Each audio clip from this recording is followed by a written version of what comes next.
Hello everyone. Onam examination is just around the corner. And ഒരു എക്സാമിന് നമ്മൾ prepare ചെയ്യുന്ന സമയത്ത് അതിൽ ഏറ്റവും പ്രധാനപ്പെട്ട ടൂളാണ് പ്രീവിയസ് ഇയർ ക്വസ്റ്റ്യൻസ് ചെക്ക് ചെയ്യുക എന്നുള്ളത്. ആൻഡ് ഈ വീഡിയോയിൽ നമ്മൾ ചെയ്യാൻ വേണ്ടി പോകുന്ന hope is the thing with feathers എന്ന ഓണം എക്സാമിന് വളരെ പ്രധാനപ്പെട്ട ഈ പോയത്തിൽ നിന്ന് 2025 ഓണം എക്സാമിന് ചോദിച്ച ചോദ്യങ്ങൾക്ക് നിങ്ങൾക്ക് ആൻസർ ചെയ്യാൻ പറ്റുമോ എന്ന് ചെക്ക് ചെയ്യലാണ്. ഉറപ്പായിട്ടും ഈ വീഡിയോ സ്കിപ്പ് ചെയ്യാതെ മുഴുവനായിട്ട് കാണാം. വീഡിയോ ഇപ്പോൾ തന്നെ ഒന്ന് ലൈക്ക് ചെയ്താൽ നിങ്ങളുടെ ഫ്രണ്ട്സിനൊക്കെ ഷെയർ ചെയ്ത് കൊടുക്കുക. നോക്കൂ, 2025 ഓണം എക്സാമിന് hope is the thing with feathers എന്ന് പറഞ്ഞാൽ കംപ്ലീറ്റ് പോയിൻ നമുക്ക് തന്നു. 3 സ്റ്റാൻസാസ് 12 ലൈൻസ് 12 ലൈൻസ് നമുക്ക് തന്നു. എന്നിട്ട് അതിൽ നിന്ന് 3 ചോദ്യങ്ങൾ ചോദിച്ചു. നിങ്ങൾക്ക് ഈ പോയം ഒന്നുകൂടെ വായിക്കണമെങ്കിൽ ഉറപ്പായിട്ടും ഈ വീഡിയോ ഒന്ന് പോസ് ചെയ്തിട്ട് പോയം വായിക്കാം. ഈ പോയൊക്കെ നമ്മൾ വളരെ ഡീറ്റെയിൽഡ് ആയിട്ട് നമ്മുടെ നിഞ്ച ബാച്ചിൽ ഡിസ്കസ് ചെയ്തിട്ടുണ്ട്. നിങ്ങൾക്ക് ഇപ്പോഴും നമ്മുടെ ബാച്ചിൽ ജോയിൻ ചെയ്യാനുള്ള ഓപ്പർച്യൂണിറ്റി ഉണ്ട്. സോ താഴെ കൊടുത്തിരിക്കുന്ന ഈ നമ്പറിൽ വിളിച്ചു കഴിഞ്ഞാൽ നിങ്ങൾക്ക് അതിൻ്റെ പ്രൊസീജിയേഴ്സും കാര്യങ്ങളൊക്കെ അവർ പറഞ്ഞു തരും. നോക്കൂ, സോ ഈ പോയത്തിൽ നിന്ന് 3 ചോദ്യങ്ങളാണ് 2025 ഫസ്റ്റ് ടേമിന് ചോദിച്ചത്. നോക്കൂ, നിങ്ങൾക്ക് ആൻസർ ചെയ്യാൻ പറ്റുന്നുണ്ടോ എന്ന് നമുക്ക് നോക്കാം. What according to the poet is special about the song sung by the bird? എപ്പോഴും ഇങ്ങനെ ഒരു ചോദ്യം വരുമ്പോൾ നമ്മൾ ആ ചോദ്യം ഒന്നിലധികം തവണ വായിക്കുക എന്നുള്ളത് വളരെ പ്രധാനപ്പെട്ടതാണ്. നമുക്കറിയാം hope is the thing with feathers എന്ന് പറയുമ്പോൾ അവിടെ ഹോപ്പിനെ, പ്രതീക്ഷയെ ഒരു പക്ഷിയുമായിട്ട്, ബേർഡുമായിട്ട് എന്ത് ചെയ്യാണ്, കമ്പയർ ചെയ്യണം. എന്നാൽ ഇവിടുത്തെ ചോദ്യം എന്താണ്? What according to the poet, പോയറ്റിനെ സംബന്ധിച്ചിടത്തോളം ഈ special about the song sung by the bird, ആ പക്ഷി പാടിയ പാട്ടിൻ്റെ സ്പെഷ്യാലിറ്റി എന്താണ്?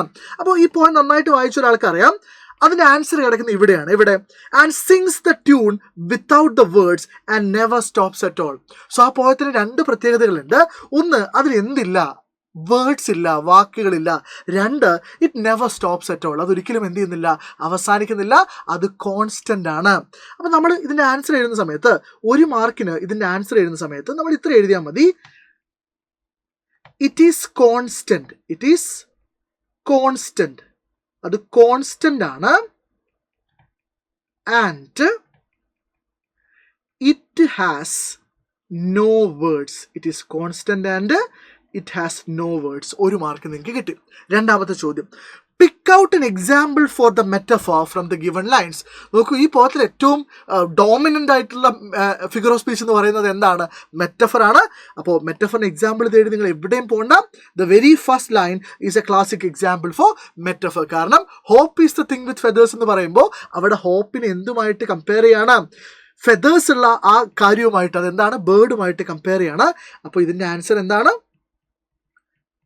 Hope is the thing with feathers. Hope is the thing with feathers എന്ന് എഴുതി കഴിഞ്ഞാൽ നിങ്ങൾക്ക് അവിടെ 1 മാർക്ക് കിട്ടി. അവിടെ വേറെ സംശയത്തിനൊന്നും ആവശ്യമില്ല. മൂന്നാമത്തെ question, where can we hear the song sung by the bird? ഈ ക്വസ്റ്റ്യൻ ഒരു ഇച്ചിരി ട്രിക്കിയാണ്. 4 ഓപ്ഷൻസ് ഉണ്ട്. In the strangest valley, in the sky, in the chillest land, both A and C. അപ്പോൾ നിങ്ങൾ ഈ പോയം വായിക്കുമ്പോൾ നിങ്ങൾക്ക് മനസ്സിലാവും ഇതിൻ്റെ ആൻസർ കിടക്കുന്നത് എവിടെയാണത്. ഇവിടെയാണ്. I have heard it in the chillest land and on the strangest sea. So ഇവിടെ വെച്ചൊക്കെയാണ് പോയറ്റ് ഈ ഹോപ്പിൻ്റെ സോങ് കേട്ടത്. ചില്ലസ്റ്റ് ലാൻഡിലും സ്ട്രേഞ്ചസ്റ്റ് സീയിലുമാണ്. ശരിയാണല്ലോ. അപ്പോൾ നമ്മൾ ഓപ്ഷൻസ് നോക്കുന്ന സമയത്ത് ഇവിടെ എന്തുണ്ട്? സ്ട്രേഞ്ചസ്റ്റ് വാലി ഉണ്ട്. പക്ഷെ നിങ്ങൾ നോക്കൂ, ഇത് സ്ട്രേഞ്ചസ്റ്റ് സീ ആണ്, സ്ട്രേഞ്ചസ്റ്റ് വാലി അല്ല. അപ്പോൾ ഇത് തെറ്റാണ്. ദെൻ ഇൻ ദ സ്കൈ അങ്ങനെ എവിടെയും പറയുന്നില്ല. ഇൻ ദ ചില്ലസ്റ്റ് ലാൻഡ്, അതെ, ചില്ലസ്റ്റ് ലാൻഡ് എന്ന് ഇവിടെ പറയുന്നുണ്ട്. അപ്പോൾ ഇത് ശരിയാണ്. അപ്പോൾ ബോത്ത് എ ആൻഡ് സി എന്നുള്ള ഓപ്ഷൻ നിങ്ങൾ എലിമിനേറ്റ് ചെയ്യാം. ഇതിന് ആൻസർ വരികയാണ് സി ആണ്, ഇൻ ദ ചില്ലസ്റ്റ് ലാൻഡ് ആണ്. സോ ഇത്രയും എഴുതി കഴിഞ്ഞാൽ നിങ്ങൾക്ക് എത്ര മാർക്ക് കിട്ടും?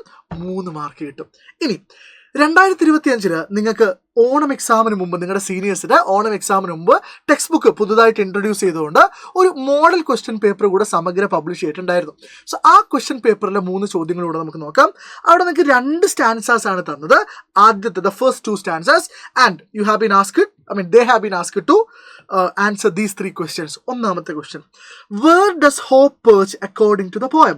പോയിന്റിനെ സംബന്ധിച്ചിടത്തോളം ഹോപ്പ് എവിടെയാണ് പേർച്ച് ചെയ്യുന്നത്? In the heart, in the mind, in the sky, in the soul. രണ്ടാമത്തെ ലൈനിൽ തന്നെ പറയുന്നുണ്ട് that perches in the soul. അത് എവിടെയാണ് പേർച്ച് ചെയ്യുന്നത്, ചേക്കേറുന്നത്? സോളിലാണ്. സോ ഓപ്ഷൻ ഡി ആണ് കറക്റ്റ്. രണ്ടാമത്തെ ചോദ്യം, why does the poet describe hope as something that never stops at all? എന്തുകൊണ്ടാണ് ഹോപ്പിനെ ഒരിക്കലും അവസാനിക്കാത്ത ഒന്ന്, ഒരിക്കലും സ്റ്റോപ്പ് ചെയ്യാത്ത ഒന്ന് എന്ന് പോയറ്റ് ഡിസ്ക്രൈബ് ചെയ്യുന്നത്? വളരെ സിമ്പിളാണ്. ഞാൻ നേരത്തെ പറഞ്ഞിട്ടുണ്ടെന്നാണ് എൻ്റെ ഓർമ്മ. വൈ എന്ന് പറയുമ്പോൾ നമ്മൾ ബിക്കോസിലാണ് സ്റ്റാർട്ട് ചെയ്യാം. Because hope is constant. Hope is constant. കാരണം ഹോപ്പ് എന്ന് പറയുന്നത് എന്താണ്? കോൺസ്റ്റന്റ് ആണ്. And always stays within us. അത് എപ്പോഴും നമ്മുടെ ഉള്ളിൽ, നമ്മുടെ കൂടെ നിൽക്കുന്നുണ്ട്. അതുകൊണ്ടാണ് ഇറ്റ് നെവർ സ്റ്റോപ്സ് എന്ന് പറയാനുള്ള കാരണം. മൂന്നാമത്തെ question, what does the storm in the poem symbolise? നമുക്ക് ഈ പോയത്തിൽ സ്റ്റോം എന്ന് പറഞ്ഞൊരു വേർഡ് ഉപയോഗിക്കുന്നുണ്ട് അല്ലേ? സ്റ്റോം, കൊടുങ്കാറ്റ് എന്ന അർത്ഥത്തിലൊരു വേർഡ് ഉപയോഗിക്കുന്നുണ്ട്. എന്നാൽ ആ കൊടുങ്കാറ്റിന് ഇത് എന്താണ് സിംപലൈസ് ചെയ്യുന്നത്? സിംപലൈസ് ചെയ്യുന്ന പറഞ്ഞാൽ അത് എന്താണ് സൂചിപ്പിക്കുന്നത്? അപ്പോൾ നമുക്ക് ഉറപ്പായിട്ട് പറയാം, സീസൺസിനെ അല്ല. സിംപലൈസ് ചെയ്യുന്ന എന്തിനല്ല? സ്റ്റോം എന്ന് പറയുമ്പോൾ കുറേ സീസൺസിനെ അല്ല പറയുന്നത്, ലൗഡ് നോയ്സിനെ അല്ല, ആക്ച്വൽ വെതറിനെ അല്ല. പിന്നെ ഇവിടെ സ്റ്റോം എന്തിനാണ് റെപ്രസെൻറ്റ് ചെയ്യുന്നത്? ഡിഫിക്കൽട്ട് ചാലഞ്ചസ് ഇൻ ലൈഫാണ്. സോ ഇത് സി എടുത്ത് എഴുതി കഴിഞ്ഞാൽ നിങ്ങൾക്ക് ഒരു മാർക്കാണ്. സോ ടോട്ടൽ ഇവിടെ 3 മാർക്കാണ്. ഇനി നിങ്ങൾ പറയേണ്ടത് കമൻറ്റ് ബോക്സിൽ നിങ്ങൾക്ക് ഔട്ട് ഓഫ് 6 എത്ര മാർക്ക് കിട്ടി, നിങ്ങളുടെ ഫീഡ്ബാക്സ് കൂടെ ഒന്ന് കമൻറ്റ് ബോക്സിൽ അറിയിക്കാം.